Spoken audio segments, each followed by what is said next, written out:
Hello friends, அனைவருக்கும் வணக்கம். ரொம்ப நாளாச்சு உங்ககிட்ட பேசி.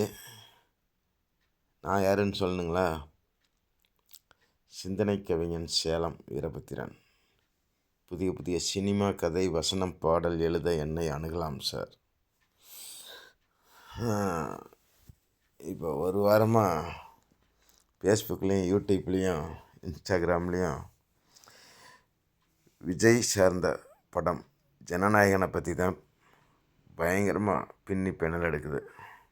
நிறைய தப்பு பண்ணிட்டாங்க, அறிவே இல்லை, யோசிக்க மாட்டேங்கிறாங்க.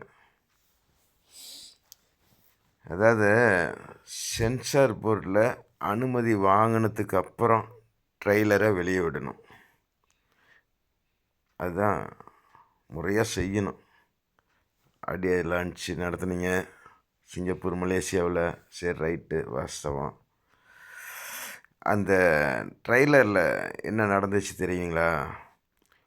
கொலை பண்ணுறதுக்கும் கொள்ளையடிக்கிறதுக்குமா அரசியலுக்கு வரீங்க அப்படிங்கிற வசனத்தை ட்ரெய்லரில் விட்டாங்க. ஒன்று அதையாவது விடாமல் நிறுத்தியிருக்கணும். சும்மா ஒரு லைட்டாக மேம்போக்க ட்ரெய்லரை காமிச்சிருக்கணும். ட்ரெய்லரில் வந்த வேணை தான் இப்போ அரசியல் கட்சிக்காரங்க இதை எடுத்து கையாளுறாங்க. இந்த படத்தை வெளியே விடக்கூடாது. தமிழ்நாட்டில் திமுக ஆட்சி, டெல்லியில் பிஜேபி ஆட்சி. அரசியல் படம் தான். ஆனால் இதை இந்த வசனம் ரெண்டு பேர்த்து மனசையும் புண்படுத்துது. ஏன்னா ஏற்கனவே ஆண்டுகிட்டு இருக்காங்க ஆட்சி. ஏற்கனவே மேடை போடுறீங்க, மீட்டிங் பண்ணுறீங்க, பேசுனீங்க, வசனம் பேசுனீங்க, அரசியலில் நிற்கிறீங்க. அதெல்லாம் வேறு கதை, மக்கள் மறந்துடுவாங்க. சினிமான்னு தேட்டருக்கு போகும்போது ரசிகர்கள் ஆரவாரம் பண்ணுவாங்க, பேசுவாங்க, பிடிப்பாங்க. அதையே ஃபேஸ்புக்கு, ட்விட்டரில் விட்டு கலாய்ப்பாங்க.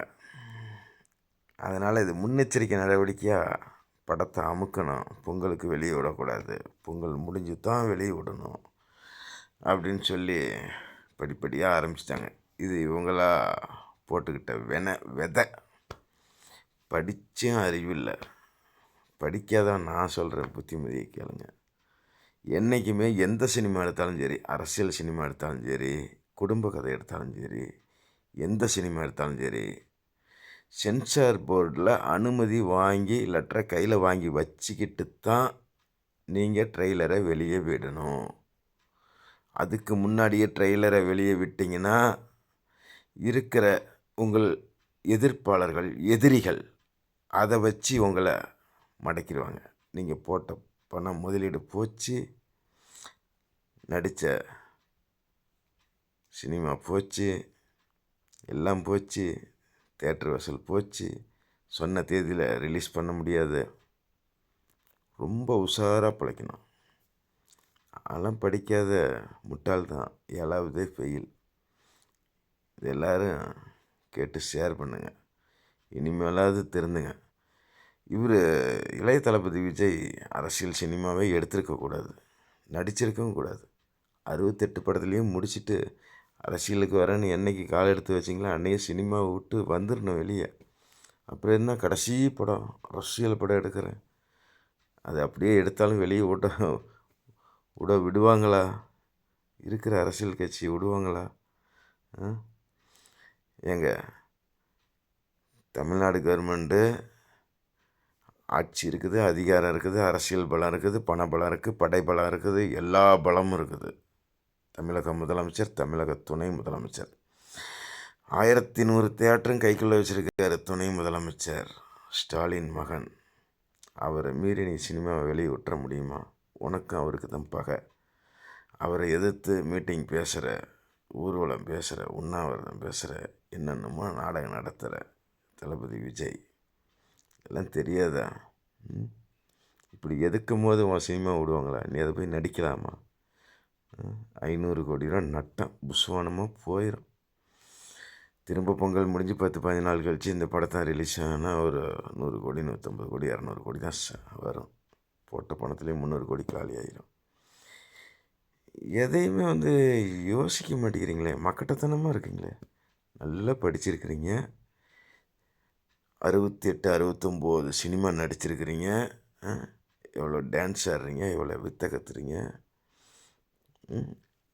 படம் நடிக்க நடிக்க சாதாரண மனுஷனை விட மூளை உங்களுக்கு பயங்கரமாக மூளை வேலை செய்யணும். எதை எப்படி செய்யணும், எதை எப்படி காய் நவுத்தணும், எதை எப்படி செஞ்சால் இது இப்படி ஆகும் அப்படிங்கிறது தெரிஞ்சு புரிஞ்சு நடந்துக்கணும். மக்கட்டத்தனமாக இருக்குது.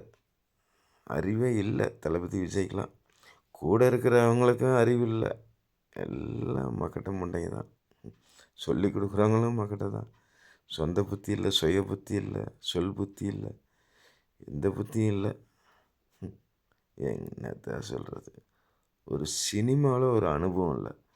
67 68 படம் நடிச்சிட்டிங்க, சொந்த படமும் எடுத்துருக்குறீங்க. இது வரைக்கும் தளபதி விஜய் வாயை திறந்தாரா? இவ்வளோ பிரச்சனை நடக்குது. கோர்ட்டு கேஸுன்னு இந்த கடைசி படம் ஒரு வார்த்தை, ஒரு தியேட்ரு எதுவுமே இல்லையே. யாரோ 500 கோடி முதல் போட்டாங்க, நம்ம நடிச்சுவிட்டு நமக்கு 275 கோடி ரூபா சம்பளம் கிடச்சிச்சு. படம் வந்தால் என்ன, வராட்டி என்ன அப்படின்லாம் அசால்ட்டாக இருக்கிறீங்க. இதுக்கு முன்னாடி அரசியலுக்கு வராதுக்கு முன்னாடி காவலன் படம் நடிச்சிங்கல்ல, அப்போ ரசிகர்களுக்கோசரம் எவ்வளோ முயற்சி பண்ணி அந்த படத்தை ரிலீஸ் பண்ணிங்க. எங்கெங்கே பேசி என்னென்னமோ பண்ணி. இப்போ கடைசி படம் உங்கள் படம் தான், நீங்கள் நடித்த படம் தான், அரசியல் படம் தான். ஒரு வார்த்தை வெளியே வந்ததா இது வரைக்கும்? இன்றைக்கி தேதி 9, இன்றைக்கி ரிலீஸ் ஆக வேண்டிய நாள்.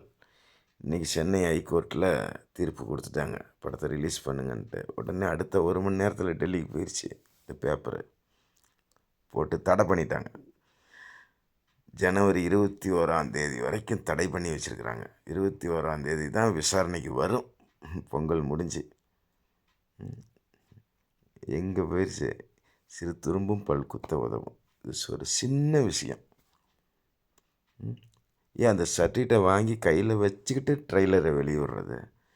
அப்படியே தான் இந்த ட்ரெய்லரை வெளியிட்டீங்களே, அந்த 2 வார்த்தையை மட்டும் கட் பண்ணியிருந்தீங்கன்னா இன்றைக்கி படம் பொங்கலுக்கு வந்திருக்கும் 9 கொள்ளையடிக்கிறதுக்கும் கொலை பண்ணுறதுக்கும் தான் அரசியலுக்கு வந்தீங்களாடா அப்படின்னு கேட்டீங்கன்னா எவனாவது படத்தை ரிலீஸ் பண்ண விடுவாங்களா? எதிர்கட்சிக்காரங்க, பிஜேபி கட்சிக்காரங்க. அவங்களாம் எவ்வளோ பெரிய செல்வாக்கு. பிரதமர், எத்தனை அமைச்சர் இருக்காங்க, எத்தனை எம்பி இருக்காங்க, எத்தனை எம்எல்ஏ இருக்கிறாங்க. தமிழ்நாட்டில் இருக்கிறவங்களாம் இந்தியாவை ஆண்டுகிட்டு இருக்காங்களோ, உன்னை சும்மா விட்டுருவாங்களா? விஜய் எடுத்ததுமே நீ முதலமைச்சர் ஆகணும்னு கனவு கண்டினாங்க. நடக்குமா? அரசியல் வரலாற்றில் யாருமே இது வரைக்கும் சரித்திரம் படைக்கல. எடுத்தான் கட்சி ஆரம்பித்தான் உடனே முதலமைச்சர் அப்படிங்கிறது யாருமே வரல. எம்ஜிஆர் கூட காங்கிரஸில் இருந்தார், அப்புறம் திமுகவில் இருந்தார், அப்புறம் தனி கட்சி ஆரம்பித்தார். அப்படியே சினிமாவில் நடித்து மக்கள் மனசில் இடம் பிடிச்சி படிப்படியாக முதலமைச்சர் ஆனார். மக்களுக்கு நல்லது செஞ்சார். சேர்த்து வச்ச சொத்தை பூரா இல்லாத ஏழைகளுக்கு உதவி செஞ்சு எழுதி வச்சுட்டு போயிட்டார். என்னத்தை கிழிச்சு சாதிக்க போகிறேன்? நானே உங்கள் வீட்டுக்கு 10 தடவை வந்தேன். சினிமா கதை வசனம் எழுதி நீங்கள் நடிக்கிறதுக்கோசரம் ஒரு பிரபலமான படம் 2000 கோடி ரூபா சம்பாதிக்கலாம் அப்படின்ட்டு ஆசையாக வந்தேன். மதிக்கல, மரியாதை கொடுக்கல, பார்க்கல, பிடிக்கல. என்னுடைய வேர்வை தண்ணி, ரத்தம், பசி, பட்டினி, இதெல்லாம் என்னுடைய சாபந்தான் உங்களை போட்டு வாட்டுது, வதக்குது. உங்கள் கூட என்ன ஒரு 10 பேர் தான் பார்க்க முடியும், உங்கள் கட்சிக்காரங்க, மாவட்ட செயலாளர்கள். மற்றவங்கள யாருமே பார்க்க அனுமதிக்கிறதில்ல, பேசுறதில்ல. என்ன தீண்டாமையா? என்ன ஆண்டவன் உன்னையா? அந்த அளவுக்கு 1000 வருஷம் வரம் கொடுத்து படைக்க வச்சுட்டாரு, உயிரை கொடுத்துட்டாரு. எமன் நினச்ச நாளைக்கே உயிரை எடுத்த ஒன்றும் பண்ண முடியாது. கூப்பிட்டா போய் தான் ஆகணும். மனுஷனாக மதிக்க கற்றுக்குங்க. முதல்ல ஒரு பெண்மணி எங்கே இருக்கு, கன்னியாகுமரி எங்கே இருக்குது, அங்கேருந்து கார் எடுத்துக்கிட்டு 10-15 அவங்க கட்சி தொண்டர்களை அழைச்சிக்கிட்டு சென்னைக்கு வந்து உன் காரை மறித்து உங்ககிட்ட பார்க்கலாம், பேசலாம், எனக்கு மாவட்ட செயலாளர் பதவி கொடுங்க அப்படின்னு சொல்லி காரை வழிமறித்து பார்த்தா நீ கண்ணாடியும் திறக்கல, காரையும் நிறுத்தல, சல்லு புல்லுன்னு போயிட்ட. அந்த அம்மா லட்சக்கணக்கில் பணத்தை செலவு பண்ணி அந்த மாவட்டத்துக்கு இருக்கிற கிராம மக்களுக்கெல்லாம் நன்மை செஞ்சு எவ்வளவோ உழைச்சி ஒரு கூட்டத்தையே கூட்டி வச்சுருக்கிறாங்க தாவேக்காவில்.